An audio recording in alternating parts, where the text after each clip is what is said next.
Hello, and welcome to the Safe, Seen, and Stretched book study. I'm author Schmidt Hasson, and today we're unpacking Chapter 7, Lessons on Community. Classrooms with a strong sense of community are neither student-centered nor teacher-centered. Rather, they're person-centered. Everyone contributes to the functioning of the classroom in a meaningful way. There's this strong sense of collective responsibility. For kids who struggle to find a sense of belonging, feeling like they belong to a community of learners can be life-changing. So let's talk about how to build community.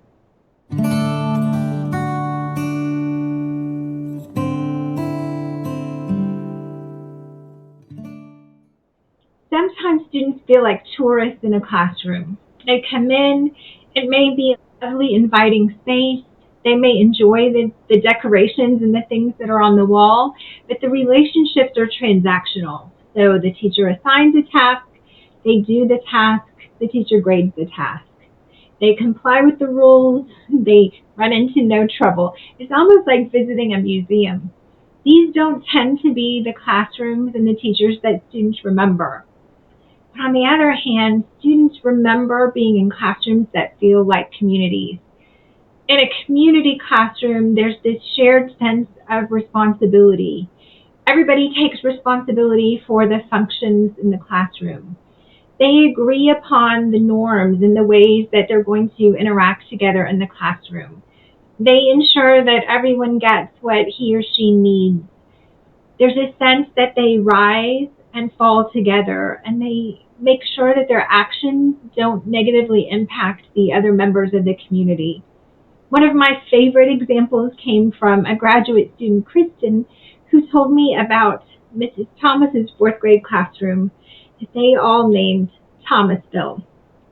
In Thomasville, they all had jobs to do, and Miss Thomas would pay them for their jobs. They kept a little ledger of their checking accounts. If they violated the norms of the community or they did something that negatively impacted the other people in the community, they would have to pay a fine.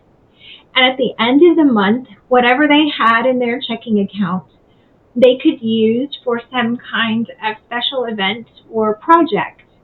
So it may be a movie, a kickball game, an art project. They could spend their money that they earned doing their job on something they wanted to do. And Kristen remembered this one particular month when one of the boys in her class had broken his leg. It was pretty severe. He was out for a few weeks. So when it came to the end of the month, he didn't have money in his checking account.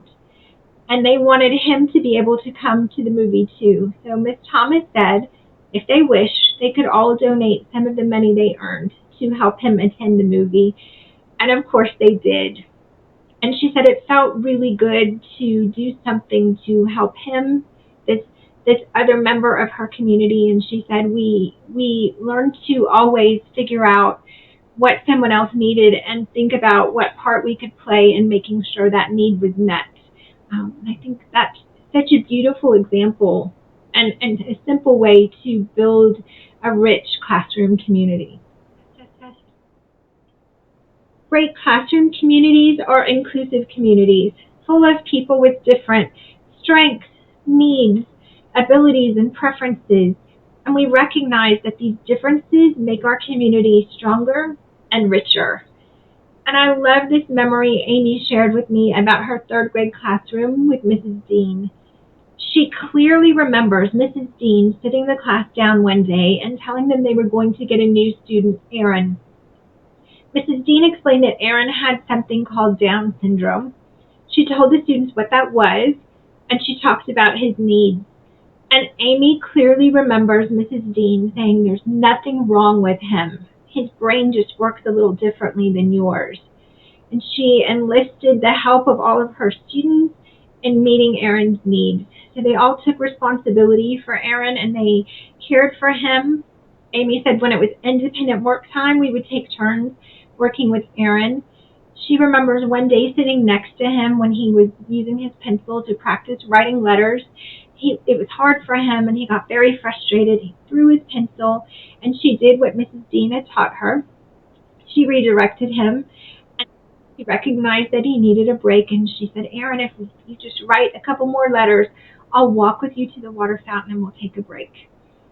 Amy said she felt so grown up and proud that she was able to help Aaron, and she loved watching him change and grow over the course of that year. But more importantly, she said we all changed and grew because we helped Aaron. We felt proud of ourselves. We felt more like a community. When we were walking down the hall and a kid from another class would say, "What's wrong with him?" all of them would stand up and say, "There's nothing wrong with him. His brain just works differently than yours." I love that story. What a beautiful story, and what a powerful teaching opportunity Mrs. Dean took when she taught them to not just accept his differences, but to embrace his differences. And I think as teachers, the way we treat our most struggling students sends a powerful message to all of our students. The way we treat the students with the greatest needs impacts everybody in the classroom. And it says to them, perfection is not a requirement for belonging in this community. Really, our community culture is centered so much on what we celebrate and what we tolerate. And in Mrs. Dean's classroom, there was no tolerance for putting each other down. There was no tolerance for meanness or even impatience. But there was a celebration of collective responsibilities and differences. What a beautiful classroom community. Our classroom community is part of a larger school and neighborhood community. And members of that larger community can often provide additional resources beyond what we can provide for our students. They may also provide modeling, mentoring, and even help bring representation of our students into our schools. In Chapter 7, I talked about meeting a man named Jackson, who told me about Mr. Ernest. Jackson said that he, along with many of the students in his class, did not have a father at home. And so Mr. Ernest was a mentor who in many ways filled that role. He talked to them about making good choices. Jackson remembers Mr. Ernest bringing him a tie and teaching him how to tie it. It's a beautiful memory that he's carried, and it came back to him recently when he taught his own son how to tie a tie. I love thinking about all of the possibilities for bringing community members into our classroom, for building that bridge. It also creates this sense of pride. It cultivates our students' pride in their schools, pride in their neighborhood, pride in the communities from which they come. It's a win-win to build these community relationships. Stick around, because coming up, I've got reflection questions for you.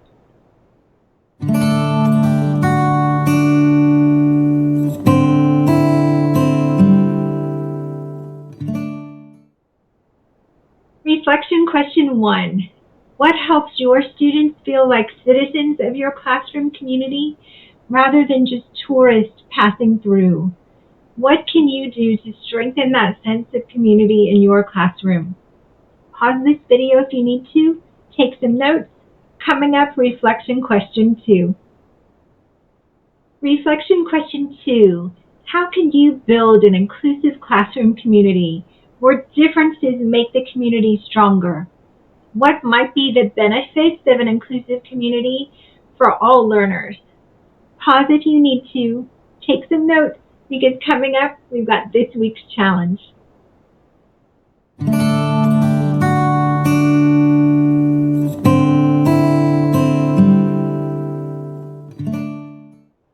This week's challenge. Look for ways to transfer some of the responsibility for the functioning of your classroom to students. Try to find meaningful things they can take ownership of beyond just passing back papers. Can we give them a voice in decision making? Can we help them take on responsibility for some of the needs of the others in your classroom?